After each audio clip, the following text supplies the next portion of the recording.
யாழ்ப்பாணத்திற்கு எமது நண்பர்கள் உறவினர்களை சுற்றுலா செல்லுமாறு ஊக்குவிப்போம். இந்திய அணியினர் நிகழ்ச்சி. வடக்கில் ராமாயண யாத்திரையுடன் தொடர்புடைய பல இடங்கள் அடையாளம் காணப்பட்டுள்ளன. கம்பன் பிளவி நூல் வெளியீட்டு விழாவில் திடீரென வெளியேறிய சஜித். கசிந்துள்ள விவரங்கள். ஈஸ்டர் குண்டு தாக்குதல் தொடர்பில் கோட்டாபயவிடம் வினா எழுப்பிய பெண் ஊடகவியலாளருக்கு நேர்ந்த கதி. உயிர்த்த ஞாயிறு தினத்தன்று ஜனாதிபதியின் வாழ்த்துச் செய்தி.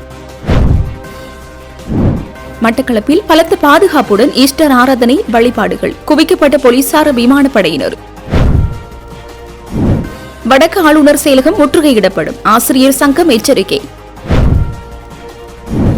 இலங்கையின் எரிபொருள் நெருக்கடிக்கு தீர்வு. சீனாவிலிருந்து வரும் கப்பல். வேலணியில் அனுமதியின்றி வகை தொகையாக கட்டப்படும் அனுமதியற்ற கட்டடங்கள். உயிர்த்த ஞாயிறு தாக்குதலின் ஊழல் அரசியல்வாதிகளின் வழிபாடு. குற்றவாளிகள் தராதரமின்றி தண்டிக்கப்பட வேண்டும். அருட்தந்தை ஜூட் கிறிஸ்டாந்தர்.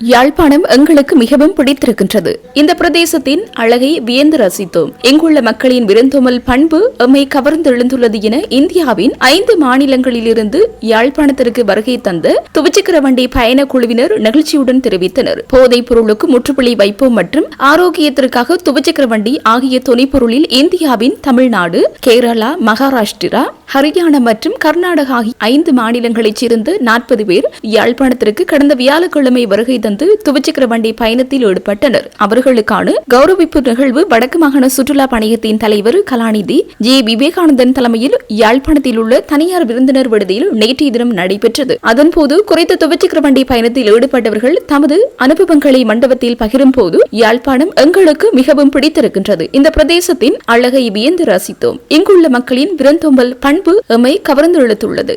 இந்த மறக்க முடியாத பல நல்ல அனுபவங்களை தந்து யாழ்ப்பாணத்திற்கு எமது நண்பர்கள் மற்றும் உறவினர்கள் உள்ளிட்ட ஏனையோரையும் சுற்றுலா வருமாறு நாம் ஊக்குவிப்போம். சுற்றுலாத்துறையில் வடக்கு மாகாணம் இன்னமும் மிகப்பெரிய உயரத்தை அடைய வேண்டும் என எதிர்பார்க்கின்றோம் என தெரிவித்தனர். யாழ்ப்பாணம் போதனா வைத்தியசாலையில் இதய சிகிச்சை பிரிவில் 15 வருடம் பாவனையில் இருந்து 40,000த்திற்கு மேலான உயிர்களை காப்பாற்றிய கேத்லாப் மெஷின் நேற்றைய தினம் சேவையிலிருந்து விடைபெற்றது. கேத்லாப் என்பது இதய நோய்களை கண்டறிந்து அறுவை சிகிச்சை இல்லாமல் சிகிச்சை அளிக்கும் உபகரண தொகுதி. இதில் எக்ஸ்ரே உதவியுடன் இதய ரத்த குழாய்களில் உள்ள அடைப்புகள், வாழ்வு பிரச்சனைகள் மற்றும் பேஸ் மேக்கர் போன்ற சிகிச்சைகள் அளிக்கப்படுகின்றது. சுகாதார அமைச்சு இவ் உபகரணத்திற்கு பதிலாக புதிய கேத்லாப் உபகரண தொகுதியை வழங்க ஏற்பாடு செய்துள்ளது. இம்மாத இறுதி பகுதியில் புதிய உபகரணம் சேவையை ஆரம்பிக்கும். இதே சமயம் இம்மாதம் மேற்படி சிகிச்சைகள் வைத்தியசாலையில் இருக்கின்ற டிஎஸ்சி இயந்திரத்திலும் வவுனியா பொது வைத்தியசாலையில் இருக்கின்ற கேத்லாப் பகுதியிலும் செய்வதற்கான ஏற்பாடுகள் செய்யப்பட்டுள்ளது என வைத்தியசாலை பணிப்பாளர் வைத்தியர் சத்தியமூர்த்தி தெரிவித்துள்ளார். குறித்த இயந்திரத்தை இவ்வளவு காலம் சரியான முறையில் பயன்படுத்தி வந்த வைத்திய நிபுணர்கள், வைத்தியர்கள், கதிரியக்கவியலாளர்கள், தாதியர்கள் மற்றும் ஏனைய ஊழியர்கள் இதனை வழங்கிய நிறுவன பொறியியலாளர் உள்ளிட்டோருடன் பணிப்பாளர் கலந்துரையாடலில் ஈடுபட்டமையும் குறிப்பிடத்தக்கது.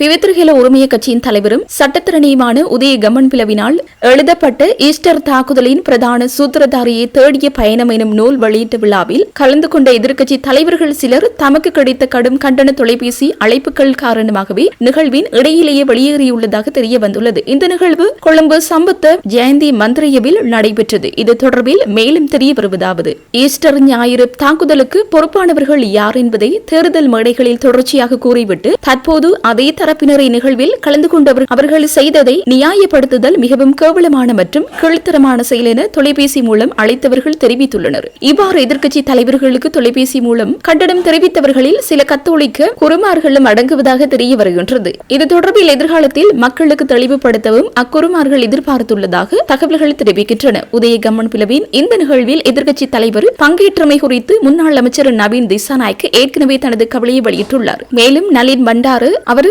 செல்லவில்லை, அது செயற்கை நுண்ணறிவு என்றார். அதன் பின்னர் கட்சியின் செயலாளர் தாங்கள் சென்றதாகவே ஒப்புக்கொண்டுள்ளார். அத்தோடு நேற்று முஜிபுர் ரஹ்மான் நடத்திய ஊடகவியலாளர் சந்திப்பில் இது தொடர்பில் வினவிய போது அதை எதிர்க்கட்சி தலைவரிடம் தான் கேட்க வேண்டும் என்று குறிப்பிட்டிருந்தார். தடுப்பு காவலில் வைக்கப்பட்டிருக்கும் முன்னாள் அரசு புலனாய்வு பணிப்பாளர் துவான் சுரேசாலே வெளியில் வந்தால் மித்தனிய கச்சாவுக்கு நடந்ததே உனக்கும் நடக்கலாம் என இடதுசாரிகள் முன்னணியின் ஒருங்கிணைப்பாளர் சமீர பெரேரா தெரிவித்துள்ளார். கம்மன் பிளவின் நூல் வெளியீடு தொடர்பில் நடத்திய ஊடகவியலாளர் சந்திப்பிலேயே இதனை தெரிவித்துள்ளார். மேலும் அவர் கூறியதாவது: ராஜபக்சர்களுக்கு சலைவை காப்பாற்ற வேண்டிய அவசியமில்லை. மித்தனிய கச்சாவுக்கு நடந்தது அனைவருக்கும் நினைவிருக்கும். கச்சா ராஜபக்சர்கள் தொடர்பில் கதைத்து 2 நாட்களில் பிள்ளைகளுடன் கொலை செய்யப்பட்டார். அவர்கள் அப்படித்தான் தங்களுக்காக வேலை செய்தவர்களுக்கு பிரதி உபகாரம் செய்வது. கச்சா ராஜபக்ச குடும்பத்திற்கு எவ்வளவோ செய்தவர். ஆனால் எவ்வித இரக்கமுமின்றி சுட்டுக் கொல்லப்பட்டார். சாலே மச்சான், நீ உள்ளே இருப்பதுதான் உனக்கு பாதுகாப்பு. அரசு இயந்திரம் மிகவும் நீதியாக இயங்குகிறது. அங்கே எங்கே என்று விசாரணைக்கு அழைத்துச் செல்வார்களே தவிர உயிருக்கு ஆபத்தில்லாத இடமாகும் என குறிப்பிட்டுள்ளார். ஈஸ்டர் குண்டு தாக்குதல் நடந்து 2 கிழமைகளில் 2019 ஆண்டு ஏப்ரல் 29 திங்கட்கிழமை தென்னிலங்கையின் பிரபல அரசியல்வாதியின் தொலைக்காட்சியில் 360 பாகை என்ற அரசியல் நிகழ்ச்சிக்கு வந்த கோட்டபேவிடம் சக்ரான் குழு தொடர்பில் கேள்வி எழுப்பிய பெண் ஊடகவியலாளருக்கு நாட்டை விட்டு செல்லும் நிலை ஏற்பட்டதாக இடதுசாரிகள் மையத்தின் ஒருங்கிணைப்பாளர் சமீர பெரேரா தெரிவித்துள்ளார். கொழும்பில் திடீரென ஏற்பாடு செய்த ஊடகவியலாளர் மாநாட்டில் உரையாற்றும் போது அவர் இதனை தெரிவித்துள்ளார். ஈஸ்டர் குண்டு தாக்குதல் நடந்து இன்றுடன் 7 வருடங்கள் கடந்துவிட்ட சந்தர்ப்பத்திலும் பாதிக்கப்பட்டவர்களுக்கு நீதி நிலைநாட்டப்படாத நிலையில் பல மறைக்கப்பட்ட உண்மைகள் வெளிவருகின்றன. குறித்த மாநாட்டில் தொடர்ந்து பேசிய அவர், குண்டு தாக்குதல் நடந்து மரணித்தவர்களின் உடலங்கள் அடக்கம் செய்யப்பட்டு அதன் சூடு தணிவதற்குள் நடந்த குறித்த அரசியல் கலந்துரையாடலில் பேசிக் கொண்டிருந்த கோட்டாபேவிடம் சக்ரான் குழுவினருக்கும் பௌத்த பிக்குகளுக்கும் பாதுகாப்பு அமைச்சின் வங்கி கணக்குகளிலிருந்து பணம் அனுப்பப்பட்டுள்ளதாக பேசப்படுகிறது. அது உண்மையா என்று கோட்டாபேவிடம் கேட்க திடீரென மாறிய முகத்துடன் தடித்த குரலில் ஆம் என்று பதிலளித்தவர், அவர்களிடமிருந்து தகவல்களை, அதாவது பாதுகாப்பு மற்றும் புலனாய்வு தகவல்களை பெற்றுக் கொள்வதற்காகவே அப்படி செய்தோம். பின்னர் அவரிடம் கோபம் உச்சம் தொட்ட நிலையில் இவ்வாறான கலந்துரையாடல்களில் இப்படியான கேள்விகள் கேட்க வேண்டாம் என ஏசிக்கொண்டே போக குறித்த பெண் ஊடகவியலாளர் தட்டு தடுமாறி பேச்சை மாற்றிக்கொண்டு சென்றுள்ளார். அதன் பின்னர் அவர் நாட்டிலே இருக்கவில்லை. அத்தோடு அந்த தொலைக்காட்சி கோட்டபை உட்பட ராஜபக்சர்களுக்கு சார்பாக செயற்பட்டு நிறுவனமாகும். அவ்வாறு இருந்தும் ஊடகவியலாளர் ஆஸ்திரேலியா சென்றுவிட்டார். அண்மையில் இலங்கைக்கு வந்துள்ளார். இந்த காலகட்டத்தில் அவர் தொடர்பில் பேசப்படுகிறது என குறிப்பிட்டுள்ளார். இலங்கையிலும் உலகெங்கிலும் வாழும் கிறிஸ்தவ மக்களுக்கு உயிர்த்தெழுந்த உன்னத நிகழ்வான உயிர்த்த ஞாயிறு தின வாழ்த்துக்களை ஜனாதிபதி அனுரகுமார திசாநாயக்க தெரிவித்துள்ளார். இயேசு கிறிஸ்துவின் உயிர்த்தெழுதலை நினைவுகூர்ந்து இலங்கையிலும் உலகெங்கிலும் உள்ள கிறிஸ்தவர்கள் மிகுந்த பக்தியுடன் உயிர்த்த ஞாயிறு தினத்தை கொண்டாடுகின்றனர். இது நம்பிக்கை, புதிய மாற்றம் மற்றும் கருணையின் நித்திய சக்தியை நினைவூட்டுகின்றது. உயிர்த்த ஞாயிறு என்பது ஒரு மத நிகழ்வு என்பதை தாண்டி அது மனிதாபிமானம், அன்பு மற்றும் சகிப்புத்தன்மை ஆகியவற்றை மீண்டும் நினைவுபடுத்தும் கிறிஸ்தவர்களின் கலாச்சார பண்டிகையாகும். மரணத்தை வென்று உயிர்த்தெழுந்த இயேசு கிறிஸ்து உறுதியான சங்கல்பமும் அர்ப்பணிப்பும் இருந்தால் இருளை வென்று ஒளியையும் பயத்தையும் வென்று நம்பிக்கையையும் வேதனையையும் வென்று நித்திய மகிழ்ச்சி அடைய முடியும் என்பதை தமது வாழ்வின் மூலம் உலகிற்கு எடுத்து காட்டினார். தமக்காக தன் உயிரை தியாகம் செய்த இயேசு கிறிஸ்துவுக்காக ஒன்றிணைந்து நின்ற மக்கள் உலகிற்கு ஒற்றுமையின் நற்செய்தியை வழங்கினர். தற்போது மத்திய கிழக்கு பிராந்தியத்தில் நிலவும் போர்ச்சூழல் காரணமாக உலகெங்கிலும் உள்ள மக்கள் பெரும் இன்னல்களுக்கு உள்ளாகின்றார்கள் என்பதை நாம் மறந்துவிட முடியாது. பகமையை முதன்மையாக கொண்டு நடத்தப்படும் போருக்கு பதிலாக உலக மக்கள் அனைவரும் அமைதியையும் சக வாழ்வையுமே விரும்புகின்றனர். இந்த உன்னதமான உயிர்த்த ஞாயிறு தினத்திலே அமைதியை நோக்கிய பாதை மலர வேண்டும் என பிரார்த்திக்கின்றேன். இயேசு கிறிஸ்துவின் போதனைகளில் குறிப்பிடப்பட்டுள்ளவாறு நமது இதயங்களை அன்பு, பொறுமை மற்றும் மன்னிப்பு எனும் உன்னத குணங்களால் நிரப்பி ஒரே தாயின் பிள்ளைகளாக பேதங்களை மறந்து இதயத்தால் ஒன்றிணைந்த ஒரே இலங்கை நாட்டின் குடும்பமாக முன்னோக்கி செல்வோம். அதற்காக சகோதரத்துவத்துடன் கைகோர்ப்போம். துயருற்ற மக்களின் ரட்சிப்பிற்காக தனது உயிரை அர்ப்பணித்து இயேசு கிறிஸ்து சிலுவையில் அறையப்பட்டதன் பின்னர் மரணத்தின் இருளை தோற்கடித்து உயிர்த்தெழுந்ததை நினைவுபடுத்தும் இந்த உன்னதமான உயிர்த்த ஞாயிறு தினத்தை கொண்டாடும் அனைத்து இலங்கை வாழ் மற்றும் உலக வாழ் கிறிஸ்தவர்களுக்கும் எனது மனமார்ந்த வாழ்த்துக்களை தெரிவித்துக் கொள்கின்றேன். உங்கள் அனைவருக்கும் கருணையும் அமைதியும் நிறைந்த இனிய உயிர்த்த ஞாயிறு தின வாழ்த்துக்கள் என குறிப்பிட்டுள்ளார். இயேசு கிறிஸ்துவின் உயிர்ப்பை நினைவுகூரும் ஈஸ்டர் பண்டிகையினை உலக வாழ் கிறிஸ்தவ மக்கள் நேற்றிரவு இடம்பெற்ற ஆராதனை வழிபாட்டு திருப்பலியினை தொடர்ந்து நினைவு கூர்ந்தனர். மட்டக்களப்பு மறை மாவட்டத்தின் பிரதான ஈஸ்டர் ஆராதனை வழிபாட்டு திருப்பலி புனித மரியாள் பேராலயத்தில் மட்டக்களப்பு மறை மாவட்ட அப்போஸ்தலிக்க பரிபாலகர் பேரொருட் தந்தை அன்றன் ரஞ்சித் ஆண்டகை தலைமையில் இடம்பெற்றது. ஆலயத்தில் பலத்த பாதுகாப்புக்கு மத்தியில் இந்த வழிபாடுகள் முன்னெடுக்கப்பட்டன. அதனைத் தொடர்ந்து விசேட ஆராதனைகள் நடைபெற்று பாஸ்காதிரை நீரில் நனைக்கப்பட்டு நீர் ஜெபிக்கப்பட்டு மக்களுக்கு ஆசீர்வதிக்கப்பட்டது. இதன்போது உயிர்த்த ஞாயிறு விசேட கூட்டு திருப்பலி ஆயர் தலைமையில் ஒப்புக் கொடுக்கப்பட்டதுடன் பக்தர்களுக்கு ஆசீர்வாதமும் வழங்கப்பட்டது. அத்துடன் 2019 ஆண்டு நடைபெற்ற உயிர்த்த ஞாயிறு வழிபாடுகளின் போது உயிர் நீத்தவர்களுக்கு அஞ்சலியும் செலுத்தப்பட்டதுடன் அவரது ஆத்ம சாந்திக்கான பிரார்த்தனையும் முன்னெடுக்கப்பட்டன. இந்த விசேட திருப்பலியில் பங்கு மக்கள் கலந்து சிறப்பித்ததுடன் நண்பர்கள் குடும்ப உறவுகளுக்கு உயிர்த்த ஞாயிறு வாழ்த்துகளையும் பகிர்ந்து கொண்டனர். இன்றைய தினம் வழிபாடுகள் ஆலயத்தில் பலத்த பாதுகாப்புடன் முன்னெடுக்கப்பட்டது. ஆலயத்திற்கு முன்பாக பெருமளவு போலீசார் குவிக்கப்பட்டிருந்ததுடன் விமான படையினரும் பாதுகாப்பு பணியில் ஈடுபட்டிருந்தனர். ஆலயத்திற்குள் யாரும் வாகனம் கொண்டு செல்ல அனுமதிக்கப்படாமல் ஆலயத்திற்கு செல்வோர் அவதானிக்கப்பட்ட நிலையினையும் காண முடிந்தது. நாட்டில் நிலவி வரும் தற்போதைய சூழ்நிலையை கருத்தில் கொண்டு மாகாண சபை தேர்தல் நடத்தப்பட்டால் தேசிய மக்கள் சக்தி அரசு 3ஆம் இடத்திற்கு தள்ளப்படும் என முன்னாள் அமைச்சர் டி.வி. சாணக்க தெரிவித்துள்ளார். ஜனாதிபதி அனுரகுமார திசாநாயக்க மற்றும் இலங்கை பொதுஜன பெரமுனவின் தேசிய அமைப்பாளர் நாமல் ராஜபக்ச ஆகியோரில் தற்போது அதிகமான மக்கள் ஆதரவு உருவாகியுள்ளது நாமல் ராஜபக்சவுக்கே என அவர் குறிப்பிட்டுள்ளார். இந்த நிலையில் எதிர்க்கட்சிக்குள் மோதலை உருவாக்குவதோ அல்லது போட்டி ஏற்படுத்துவதோ தங்களது குழுவின் நோக்கமல்ல என அவர் தெரிவித்துள்ளார். முதலாவது, இந்த அரசு எந்த வகையிலும் தேர்தலுக்கு செல்லாது. ஏனெனில் தேர்தல் நடைபெற்றால் இந்த அரசு 3ஆம் இடத்திற்கு செல்லும் என்பது உறுதி என குறிப்பிட்டுள்ளார். அதனால்தான் அவர்கள் தேர்தலை தவிர்க்கின்றனர் எனவும், ஆனால் தேர்தல் நடந்தால், குறிப்பாக மாகாண சபை தேர்தலை நடத்தினால் அதனை எதிர்கொள்ள நாங்கள் தயாராக உள்ளோம் எனவும் தெரிவித்துள்ளார். பொதுஜன முன்னணியின் கூட்டணி கட்சிகளும் எங்களுடன் இணைந்து அந்த தேர்தலை எதிர்கொள்ள தயார் நிலையில் உள்ளன என அவர் தெரிவித்துள்ளார். இடமாற்ற சபையின் ஊடாக வருடாந்த இடமாற்றங்களை பெற்ற வெளிமாவட்ட ஆசிரியர்கள் உரிய முறையில் தமது பாடசாலைகளை பொறுப்பெடுக்க அனுமதிக்காவிட்டால் வடக்கு மாகாண ஆளுநர் செயலகத்தை முடக்கி போராட்டம் மேற்கொள்ளப்படும் என இலங்கை ஆசிரியர் சங்கத்தின் உபதலைவர் தீவன் திரீசன் தெரிவித்துள்ளார். அவர் மேலும் தெரிவிக்கையில், கடந்த ஒரு சில வாரங்களுக்கு முன்னர் இலங்கை ஆசிரியர் சங்கம் ஒரு தொழிற்சங்க போராட்டத்தை முன்னெடுத்திருந்தது.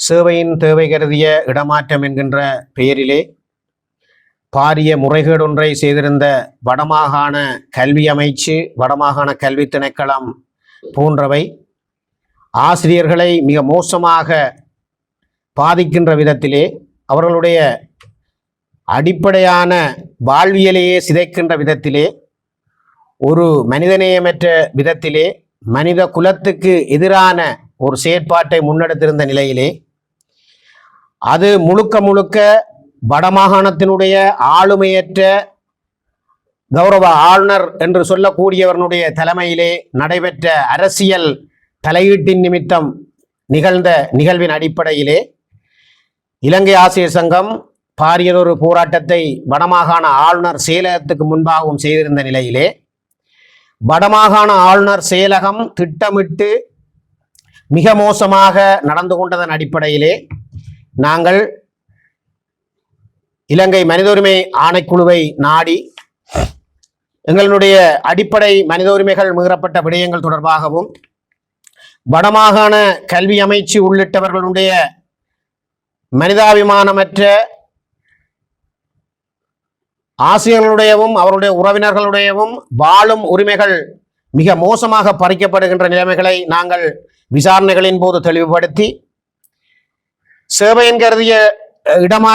கருதிய இடமாற்றம் என்கின்ற பெயரிலே உச்ச நீதிமன்றத்தினுடைய தீர்ப்பினுடைய நடைமுறைகளுக்கு மாறி கூட ஒரு மிக மோசமாக நிர்வாக சீர்கேடுகள் நடைபெற்றிருக்கின்ற என்ற விடயத்தை நாங்கள் சுட்டிக்காட்டியதன் அடிப்படையிலே இலங்கை மனித உரிமைகள் ஆணைக்குழு அதனுடைய நியாயமான தன்மைகளை புரிந்து கொண்டு அந்த இடமாற்றம் தொடர்பாக ஒரு இடைக்கால தடையை விதித்திருக்கிறது. இந்த இடத்திலே வடமாகாணத்தினுடைய ஆளுமையற்ற ஆளுநர் கௌரவ வேதநாயகம் அவர்களுடைய மிக மோசமான அரசியல் ரீதியான வெளிப்பாடுகள் வெளிப்பட்டிருக்கின்ற சந்தர்ப்பங்களையும் நாங்கள் இங்கே குறிப்பிட வேண்டும். ஆளுநர் செயலகத்துக்கு முன்னாலே ஆசிரியர்கள் நீதி கோரி போராடிய பொழுது நிர்வாக முறைகேடுகள் தொடர்பாக, சட்ட முறைகேடுகள் தொடர்பாக தாவன விதிக்கோவைகளிலும் அரச சுற்று நிறுவனங்களிலும் குறிப்பிடப்பட்டிருக்கின்ற நடைமுறைகளுக்கு முரணாக சட்டவிரோதமாக செயற்பட்டிருக்கின்ற விடயங்கள் தொடர்பாக ஆளுநர் செயலகத்துடன் நாங்கள் தொடர்பு கொண்டு தெளிவுபடுத்த வெளிக்கிட்ட நிலையிலும் கூட ஆளுநர் செயலகம் அதை ஒரு கருத்தாக எடுத்து கூட இந்த ஆசிரியர்களுடைய நியாயத்தன்மைகளை விளங்கிக் கொள்வதற்கு தயாராக இருந்திருக்கவில்லை. இதன் காரணமாக இந்த என்பிபி அரசாங்கம் ஒருங்கிணைப்பு குழு என்கின்ற போர்வையிலே தமிழர்களுக்கு ஏதோ அபிவிருத்தி செய்வதாக காட்டிக்கொண்டு அங்கே குழப்பகரமான விடயங்களை செய்து கொண்டு எந்த விதமான ஒரு அபிவிருத்தியையும் செய்யாமல் ஒரு சாட்டுப்போக்கு காட்டுகின்ற ஒரு ஒருங்கிணைப்பு குழு கூட்டத்திலாவது எங்களுடைய விடயங்களை நாங்கள் தெளிவுபடுத்த வேண்டும் என்கின்ற அடிப்படையிலே ஆசிரியர்கள் அந்த ஒருங்கிணைப்பு குழு கூட்டத்திலே நீதியை கோரி இருந்தார்கள். வருடாந்த இடமாற்றத்துக்கு வெளி மாவட்டத்தில் இருந்து சேவை செய்தவர்கள் இங்கே இடமாற்றம் வழங்கப்பட்டும் உரிய இடத்திற்கு இடமாற்றம் வழங்காத அதிகாரிகளுக்கு எதிராக ஒழுக்காட்டு நடவடிக்கை எடுக்கப்பட வேண்டும் என்கின்ற விடயத்தையும் இலங்கை ஆசிரியர் சங்கம் இந்த இடத்திலே வலியுறுத்தி நிற்கிறது. இதை பிரதம செயலாளர் செய்ய வேண்டும். வடமாகாண கல்வி அமைச்சின் செயலாளர் இதனை தடுத்து நிறுத்துவாராக இருந்தால் அதற்கு எதிராகவும் இலங்கை ஆசிரியர் சங்கம் மிகப்பாரிய தொழிற்சங்க போராட்டத்திலே ஈடுபடும். அது மட்டுமல்லாமல் வருடாந்த இடமாற்ற கட்டளை ஒன்று பெற்றுள்ள உத்தியோகத்தர் ஒருவரை தனது நிறுவனத்தில் இருந்து விடுவிப்பதற்கு கடமைகளை மேவுவதற்காக அவருடைய அடுத்தமைப்பவர் வரும் வரையில் காத்திராமல் உள்ளக ஒழுங்கை செய்து அவரை விடுவிப்பதற்கு அமைச்சு செயலாளர், திணைக்கள தலைவர், நிறுவன தலைவர் நடவடிக்கை எடுக்க வேண்டும் என்று மிக தெளிவாக சுட்டிக்காட்டப்பட்டிருக்கிறது. ஆகவே வெளி மாவட்டத்தில் இருந்து இடமாற்றத்துக்கு தகுதி பெற்ற அனைத்து ஆசிரியர்களையும் இந்த 10ஆம் தேதி விடுமுறை விடுகிறது, தவணை விடுமுறை. தவணை ஆரம்பத்தின் போது வெளி மாவட்டத்தில் இருந்து இடமாற்றத்துக்கு தகுதி பெற்ற ஆசிரியர்கள் அனைவரும் அவர்களுக்கு இடமாற்ற சபை ஊடாக வழங்கப்பட்ட நிலையத்திலே கையெழுத்திடுவதற்கு அனுமதிக்கப்பட வேண்டும். அப்படி இல்லையாயின் இலங்கை ஆசிரியர் சங்கம் பாரியதொரு தொழிற்சங்க போராட்டத்தை முன்னெடுப்பதுடன் சட்ட ரீதியான செயற்பாட்டையும் முன்கொண்டு சென்று அவர்களுக்குரிய நீதியை வழங்க முன்னின்று உழைக்கும் என்பதையும் இந்த இடத்திலே நாங்கள் மிகவும் பொறுப்புடன் தெரிவித்துக் கொள்ள விரும்புகின்றோம்.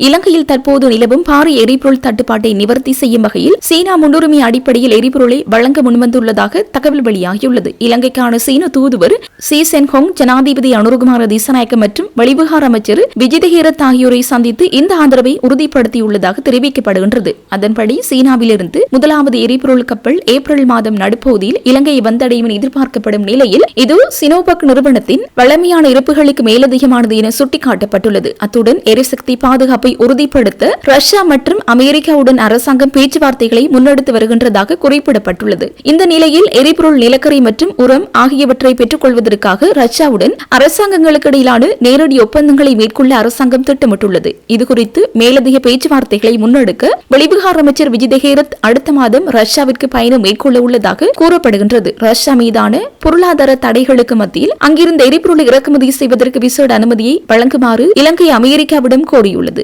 அமெரிக்க விசேட தூதுவர் செர்ஜியோ கோர் அண்மையில் இலங்கைக்கு வருகை தந்த போது இந்த கோரிக்கை முன்வைக்கப்பட்டது. அமெரிக்க ஜனாதிபதி டொனால்ட் ட்ரம்ப் வழங்கிய 30 நாள் சலுகை காலம் ஏப்ரல் 11ஆம் தேதியுடன் முடிவடைகின்றது. எனினும் குறைந்தது 3 மாத கால அனுமதியாவது கிடைத்தால் மட்டுமே ரஷ்யாவுடனான ஒப்பந்தத்தை தொடர முடியும் என அரசாங்க தரப்பு தெரிவித்துள்ளது.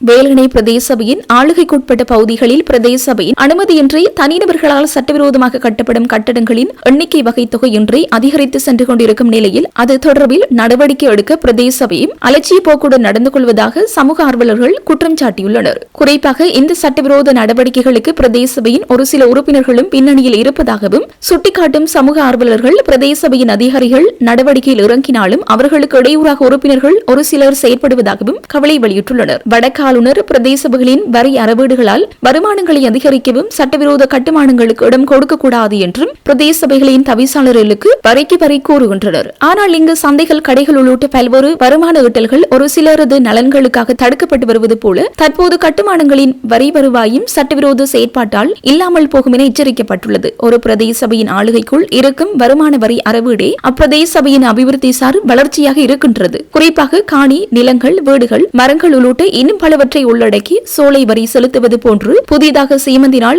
நிறுத்தப்படும் கற்றூன் வேலி முதல் சுற்றுமதில்கள், வீடுகள், கடைகள், கிணறுகள், கேணிகள், ஆலயங்கள் மற்றும் பலவுடன் இவற்றுக்கான திருத்தங்கள் வரையான கட்டுமானங்களை முன்னெடுக்க பிரதேச சபையின் அனுமதி மிகவும் அவசியமாகும். அதே நேரம் சபையின் அனுமதியின்றி கட்டப்பட்டால் அதை அகற்ற பிரதேச சபைக்கு முழுமையான அதிகாரம் இருக்கின்றது. இவ்வாறான ஒரு பின்னணியில் வேலணியில் அண்மை காலமாக பிரதேச சபையின் அனுமதியின்றி சட்டவிரோத கட்டுமானங்கள் மிக வேகமாக முன்னெடுக்கப்படுகின்றது.